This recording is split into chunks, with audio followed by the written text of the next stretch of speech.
Perkenalkan, nama saya Nika Dewani, NIM 2022-63009 dari Prodi S1 Teknik Pertambangan, jurusan Teknik Pertambangan dan Perminyakan Universitas Papua. Di sini saya akan mengerjakan ujian akhir semester Ekonomi Sumber Daya Mineral, yaitu yang membahas tentang ekonomi sumber daya mineral dan batu bara. Nah, mari kita langsung lanjut.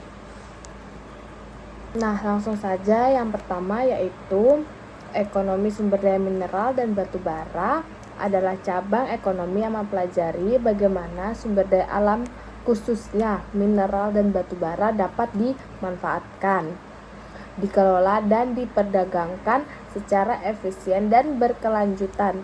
Nah, ekonomi sumber daya mineral dan batu bara ini mencakup berbagai aspek yang berkaitan dengan produksi, pengolahan, dan distribusi sumber daya alam, serta dampaknya terhadap perekonomian lingkungan dan masyarakat. Nah, lalu ada beberapa topik yang mencakup tentang ekonomi sumber daya mineral dan batu bara. Yang pertama yaitu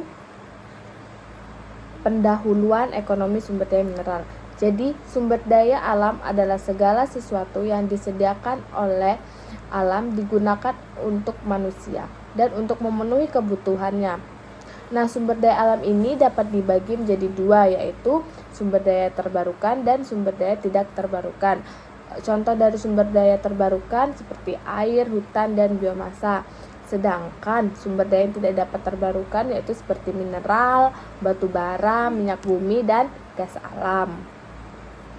Lalu, ekonomi sumber daya alam ini mempelajari bagaimana cara mengelola dan menggunakan sumber daya alam secara optimal serta mempertimbangkan faktor-faktor seperti ketersediaan harga, permintaan, dan dampak lingkungan. Yang kedua yaitu peran mineral dan batu bara dalam perekonomian, yaitu mineral, sumber daya mineral adalah bahan baku yang digunakan dalam industri seperti emas, tembaga, biji, besi, timbal, nikel, dan lain-lain. Nah, mineral ini memiliki peran penting dalam perekonomian di global karena digunakan dalam berbagai industri, mulai dari manufaktur hingga ke teknologi. Yang kedua yaitu batu bara. Nah, batu bara adalah sumber energi fosil yang banyak digunakan dalam pembangkitan listrik, industri baja, dan beberapa industri lainnya. Meskipun telah ada pergeseran ke sumber energi terbarukan, batu bara tetap menjadi komoditas utama dalam beberapa negara. Lalu, kontribusi terhadap PDB. Nah, sumber daya mineral dan batu bara ini berkontribusi signifikan terhadap produk domestik bruto negara-negara penghasilnya serta sebagai sumber devisa melalui ekspor. Yang ketiga yaitu pentingnya pengelolaan sumber daya alam mineral dan batu bara. Nah, pengelolaan yang efisien itu sangat penting untuk memastikan bahwa sumber daya alam dapat digunakan untuk menggunakan pertumbuhan ekonomi tanpa merusak lingkungan. Nah, dampaknya yaitu kegiatan pertambangan baik untuk mineral ataupun batu bara dapat menyebabkan kerusakan lingkungan seperti deforestasi, polusi udara, dan emisi gas rumah kaca. Oleh karena itu, pengelolaan yang berkelanjutan sangat diperlukan. Nah, kebijakan dan regulasinya yaitu pemerintah biasanya menerapkan kebijakan dan regulasi untuk mengontrol eksploitasi sumber daya alam ini, memastikan bahwa kegiatan pertambangan ini dilakukan dengan cara yang ramah lingkungan dan memberikan manfaat yang adil bagi masyarakat. Lalu,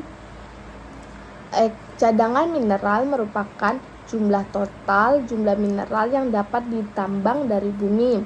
Nah, terdapat dua jenis cadangan mineral yaitu terbukti dan tersirat, di mana yang terbukti yaitu cadangan yang sudah terbukti dapat diekstraksi dengan teknologi dan harga pasar yang ada.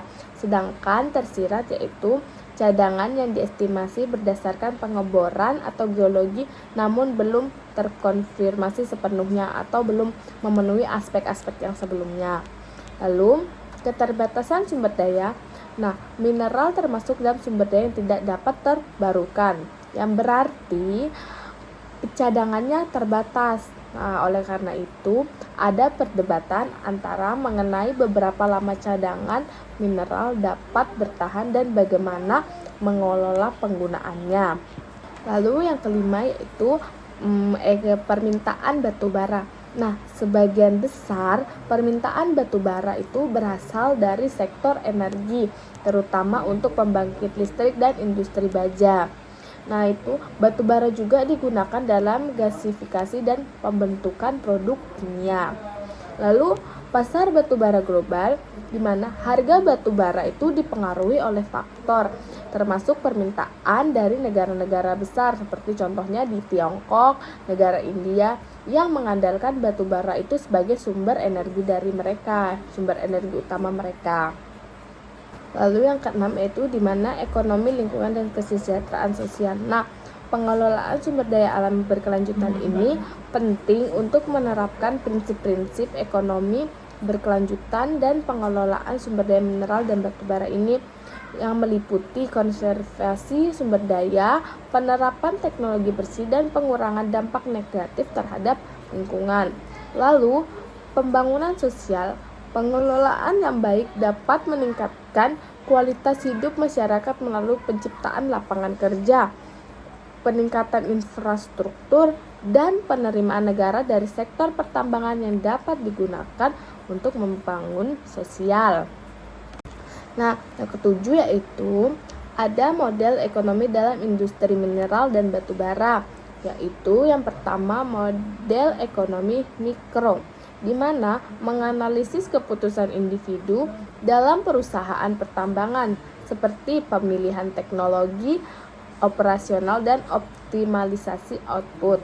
Lalu yang kedua yaitu model ekonomi makro, di mana menganalisis dampak dari sektor pertambangan terhadap perekonomian secara keseluruhan seperti kontribusi terhadap PDB, pengaruh terhadap inflasi, dan dampak terhadap perdagangan internasional.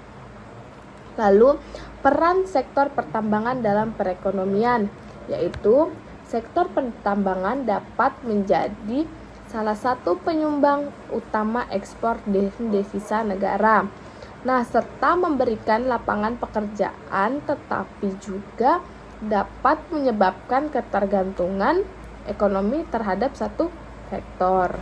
Nah, yang kedelapan yaitu analisis investasi dan keberlanjutan. Nah, analisis ekonomi proyek tambang ini termasuk perhitungan nilai bersih NPV, nilai pengembalian internal IRR, dan payback period untuk menilai kelayakan ekonomi dari proyek pertambangan.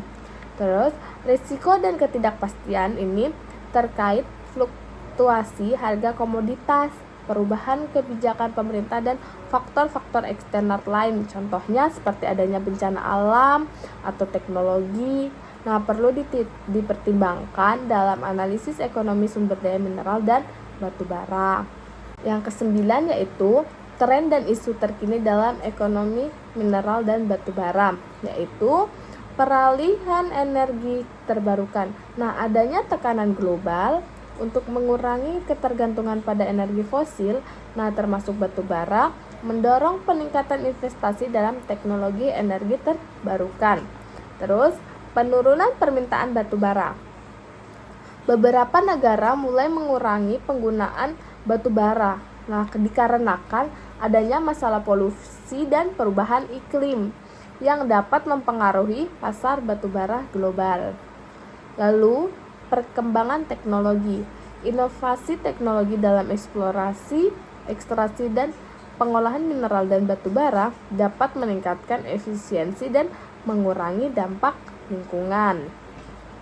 Nah, kesimpulannya, ekonomi sumber daya mineral dan batu bara adalah bidang kompleks dan multidimensional yang melibatkan analisis tentang harga, permintaan, penawaran, dampak lingkungan, dan kebijakan pemerintah.